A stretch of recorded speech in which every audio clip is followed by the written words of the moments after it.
Hi అండి. Mister ఎరగన్ husband part 23. Arohi ఇచ్చిన కాఫీ కప్పును పట్టుకుని అమ్మయ్య, ఇప్పుడు గండం తప్పింది అన్నట్టు నిత్య నవ్వుకుంటూ వంటగది నుంచి తన గదిలోకి పరిగెత్తింది. ఆమె ఎలా పారిపోవడం చూసి హేమ నవ్వుతూ, అయ్యో, ఈ అమ్మాయి వంట చేయడం పక్కన పెడితే కనీసం నేను నీకు సహాయం చేస్తాను అన్న మాటైనా ఆమె నోటి నుంచి వచ్చిందో చూడు. ఎంతసేపు తప్పంతా నీదే అన్నట్టు నిన్నే నిందించింది. కానీ తనేం పని చేయాల్సి వస్తుందని తెలిసేసరికి ఇంటి పనులన్నీ తన మీదే పడతాయేమోనని వెంటనే చూడు ఎలా మాట మార్చేసింది. నువ్వేమో ఎప్పుడూ అందరితో కలిసిమెలిసి ఉండాలని మాత్రమే చూస్తావు అని ఆరోహి వైపుకి చూసింది హేమ.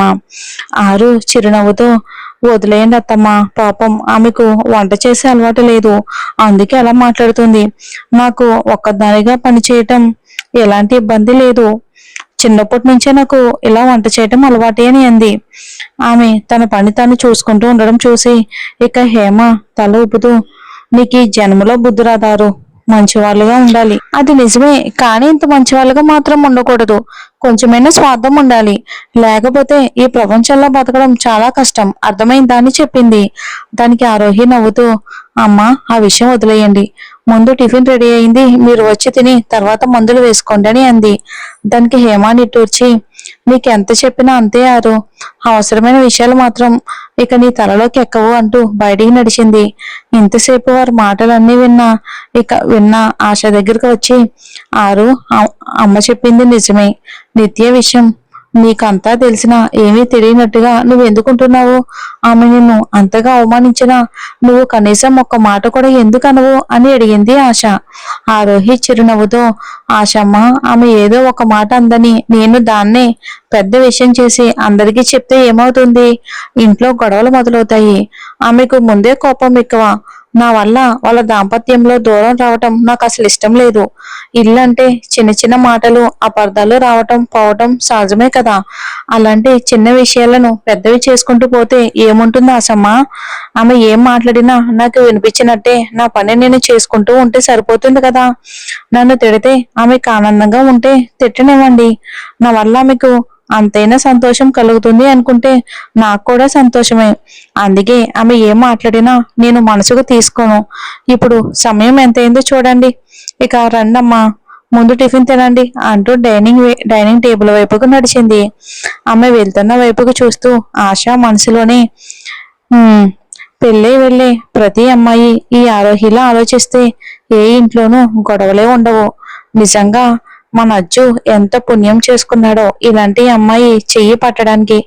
ఎంత ఓర్పు ఉంది ఈ అమ్మాయికి. ఎవరైనా తిడితే కూడా వాళ్ళ సంతోషంలోనే తన ఆనందాన్ని చూసి అమ్మాయి ఈ ప్రపంచంలో ఒక ఆరోహి అయి ఉంటుందేమో అని అనుకుంది. అంతలోనే ఆరోహి, ఆశమ్మ రండి, ఏం ఆలోచిస్తున్నారు అని పిలవడంతో వస్తున్నా ఆరు అని నవ్వుతూ డైనింగ్ టేబుల్ దగ్గరకు వచ్చింది. టిఫిన్ తినడానికి అందరూ కూర్చుంటే ఆరోహి ఒకతే అందరికీ వడ్డిస్తుంది. అప్పుడు ఆశ్రయ్ నిత్య చెవికి దగ్గరగా వాలి, ఏంటి నిత్య, నువ్వు వంట చేయడానికి వంటగది వైపు కూడా చూడవు, కనీసం టిఫిన్ అయినా నువ్వే వడ్డించాలి కదా. పాపం వదిన ఒకతే అన్ని పనులు చేస్తుంది కదా, అమ్మ కూడా ఏమీ అనట్లేదు అని ఆరోహి వైపుకి చూసి నవ్వాడు. దానికి నిత్య కోపంగా, అబ్బో, వదిన మీద మీకు ఎంత జాలి పొంగు పొల్లుతుందో, ఆమె ఒకతే పని చేస్తే చేతులేమీ విరిగిపోవు, మీరు నోరు మూసుకుని తినండి అని అంది. ఆశ్రయ్ మనసులో, ఈమెకి ఎంత చెప్పినా అర్థమే కాదు, ఒకరోజు అన్నయ్య చేతికి బాగా చిక్కితే అప్పుడు తెలుస్తుంది అని అనుకున్నాడు. వెంటనే ఆరుని చూసి, వదిన, ఇడ్లీ సాంబార్ సూపర్ గా ఉన్నాయి, నాకు ఇంకో 4 ఇడ్లీలు వేయండి అంటూ ప్లేటు ముందుకు చాచాడు. అతని మాటలకు అందరి ముఖాల్లో చిరునవ్వు విరిసింది. నిత్య కూడా ఇష్టం లేకున్నా ఇక ఒక ముద్ద నోట్లో వేసుకుంది. ఆశ్రయ్ చెప్పినట్టుగానే టిఫిన్ చాలా రుచిగా ఉంది. ఇడ్లీలన్నీ అయిపోయినా ఇంకా తినాలని అనిపించినా అడిగితే తన అహంకారానికి భంగం కలుగుతుందని నిశ్శబ్దంగా కూర్చుంది నిత్య. అది గమనించినారు ఏమీ అనకుండా మరో 4 ఇడ్లీలు తీసుకుని ఆమె ప్లేట్లో వేసింది. వెంటనే నిత్య ముఖం చిట్లించి, చూడండి అత్తయ్య, నేను అడగకపోయినా నా ప్లేట్లో ఇడ్లీలు వేసింది. ఇప్పుడు ఇవి వృధా అయితే బాధ్యత ఎవరిది అంటూ హేమ వైపుకు చూసింది. కానీ ఆమెకి ఇంకా తినాలనే కోరిక ఉందని అందరికీ స్పష్టంగా అర్థమవుతూ ఉండగానే కావాలని అలా మాట్లాడుతున్న నిత్యాన్ని చూసి, అయ్యో, అంతగా ఆలోచించాల్సిన అవసరం ఏముంది నిత్య, ఇవ్వు, బయట చాలా కుక్కలు ఉన్నాయి, వాటికి వేస్తే సరిపోతుంది అని అంటూ హేమ ఆమె ప్లేట్ తీసుకోవడానికి ముందుకు వచ్చింది. అప్పుడే నిత్య వెంటనే, అయ్యో అత్తయ్య, పాపం ఆరోహి అక్క అంత ప్రేమగా వడ్డించిన టిఫిన్ ను కుక్కలకు వేయాలంటే నాకు మనసే రావట్లేదు. ఎలాగో కష్టపడి తింటానులే అక్క, ఇంకొంచెం సాంబార్ వేయండి అంటూ ప్లేట్ నిండా సాంబార్ వేపించుకుని తినడం మొదలు పెట్టింది.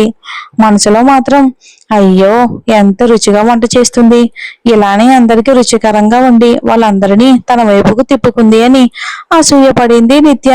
పక్క నుంచి తింటానే పక్క నుండి అసూయపడుతుంది అన్నమాట. తర్వాత చేతులు కడుక్కొని ఫోన్ తీసుకుని, హలో అమ్మా, వినిపించడం లేదు, ఉన్నమ్మా, నా గదికి వెళ్ళి మాట్లాడతాను అంటూ అక్కడి నుండి మెల్లగా జారుకుంది నిత్య. అంతలో హేమ ఆమె చెయ్యి పట్టుకుని ఆపి, నిత్య, మీ అమ్మతో తర్వాత మాట్లాడొచ్చు, ఆ అమ్మాయి అందరికీ టిఫిన్ చేసింది, నువ్వు వెళ్ళి ఈ ఈ పాత్రలన్నీ కడిగి వంటగది క్లీన్ చేయి, వంట చేయడం రాకపోయినా కనీసం ఇంతైనా సహాయం చేయి అంటూ ఆమె చేతిలోని ఫోన్ తీసేసింది. నిత్య కోపంగా కాళ్ళు నేలపై బలంగా కొడుతూ వంటగది వైపుకి వెళ్ళింది.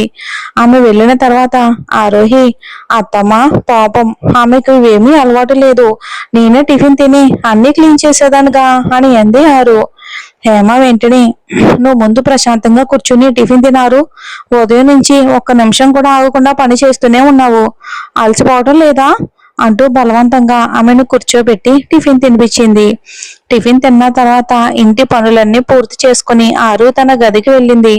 అక్కడ అర్జున్ చదువుతున్న ఒక నవల ఆమె కంటపడింది. అయ్యో, ఆయనకు నవలలు చదివే అలవాటు కూడా ఉందా అని ఆశ్చర్యపోయింది. ఆ పుస్తకాన్ని చేతితో పట్టుకుని చదవడం మొదలుపెట్టింది. ఉదయం చాలా తొందరగా లేచిన అలసటతో అలాగే కూర్చున్నట్టే ఆమెకు తెలియకుండానే నిద్ర పట్టేసింది. కొద్దిసేపటికి తర్వాత ఆరోహిని వెతుక్కుంటూ గదికి వచ్చిన హేమ ఆమె చేతిలోని నవల పట్టుకుని అలాగే నిద్రపోతూ ఉండడం చూసింది.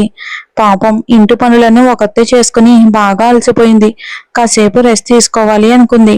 ఆమె చేతిలోని పుస్తకాన్ని మెల్లగా తీసి టేబుల్ పై పెట్టి ఆరోహిని సరిగ్గా పడుకోబెట్టి దుప్పటి కప్పి నిశ్శబ్దంగా గది నుంచి బయటికి వెళ్ళిపోయింది.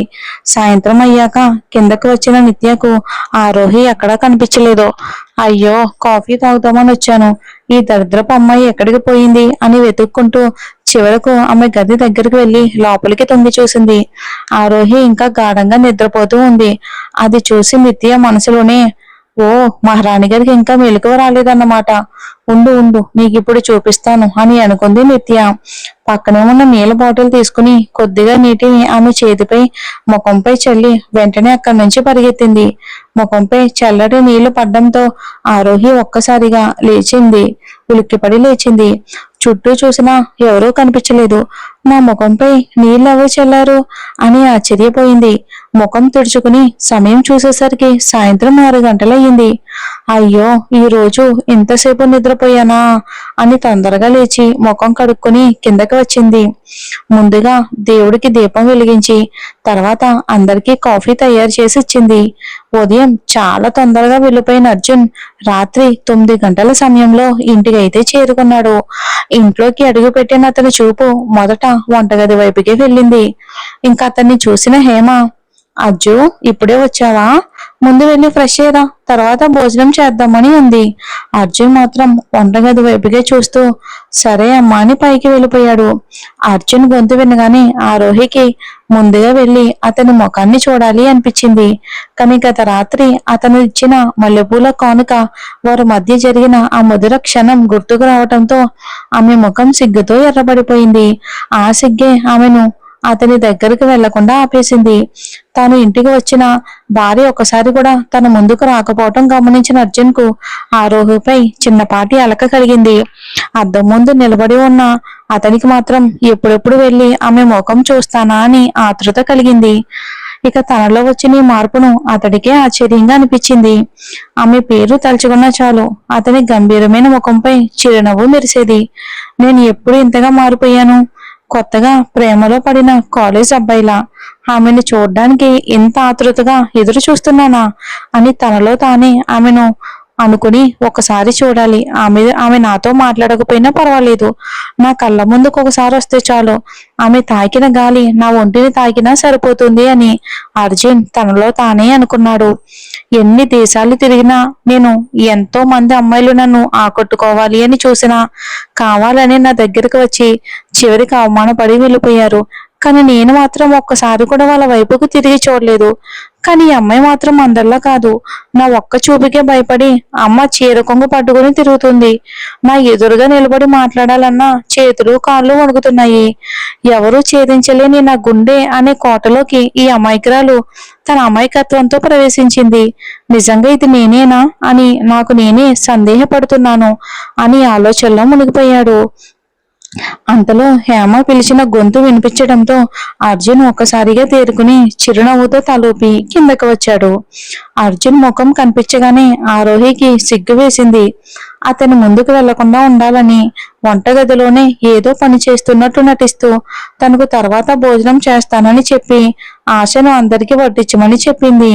తను మాత్రం వంటగదిలోనే ఉండిపోయింది. తన కొడుకు చూపులు మాటిమాటికి వంటగదిపైనే తిరుగుతూ ఉండడం చూసిన హేమ ముఖంలో చిరునవ్వు మెరిసింది. ఇలా జీవితాంతం ఒంటరిగా ఉంటాడేమోనని ఎంతగా బాధపడ్డాను. కానీ ఇప్పుడు నా కోడల వల్ల నా కొడుకులో ఇంత మార్పు వచ్చింది అని ఆమె హృదయం ఆనందంతో నిండిపోయింది. ఇద్దరు తొందరగా నిజమైన దాంపత్య జీవితం మొదలుపెట్టి నా చేతుల్లో ఒక మనవన్ని పెడితే చాలు అని మనసులో అనుకుంది. తర్వాత ఆరోహిని పిలుస్తూ, ఆరు, అందరం ఇక్కడ భోజనానికి కూర్చుంటే నువ్వు ఒక్కదానివే ఎప్పటి నుంచి వంటగదిలో ఏం చేస్తున్నావు తల్లి, రారా ఇక్కడికి వచ్చి కూర్చోని అంది. ఇంతసేపు అందరూ భోజనం చేసి ఇక గదిలోకి వెళ్ళిన తర్వాతనే బయటికి వస్తాను అని అనుకుని కావాలని లేని పనులు వెతుక్కుంటూ ఉన్న ఆరోహికి ఇక అర్జున్ ముందుకు రావటంకి తప్పలేదు. తల వంచుకుని అతని వైపుకు ఒక్కసారి కూడా చూడకుండా నెమ్మదిగా వచ్చింది ఆరు. హేమ ఆమెను బలవంతంగా అర్జున్ పక్కనే కూర్చోబెట్టింది. ఇంతసేపు భార్య ముఖం చూడాలని తహతహలాడుతున్న అర్జున్ కు ఆమె తన పక్కనే కూర్చోవడంతో అతని అలక క్షణంలో మాయమైంది. తన పక్కనే భయపడిన జింక పిల్లలా ముడుచుకుని కూర్చున్న ఆరుని చూసి అతని మనసులో నన్ను మనిషిలా కూడా చూడదేమో అనిపిస్తుంది. నన్ను చూస్తే చాలు దెయ్యాన్ని చూసినట్టే భయపడిపోతుంది. నేను ఇలా మౌనంగా చూస్తేనే ఎంతగా వణికిపోతూ ఉంటే నిజంగా ఒక్కసారి కోపంగా మాట్లాడితే భయంతో జ్వరం వచ్చేస్తుందేమో అని అర్జున్ ఆరు వైపుకి చూశాడు. అతని చూపు తన మీదే ఉందని గ్రహించిన ఆరుకి గొంతులో ముద్ద కూడా దిగలేదు. నేను ఇంకొంచెం సేపు ఆమె ఎదురుగా కూర్చుంటే సరిగ్గా కూడా తినరు అని అనుకున్న అర్జున్ తొందరగా ఇంకా భోజనాన్ని ముగించి లేచాడు.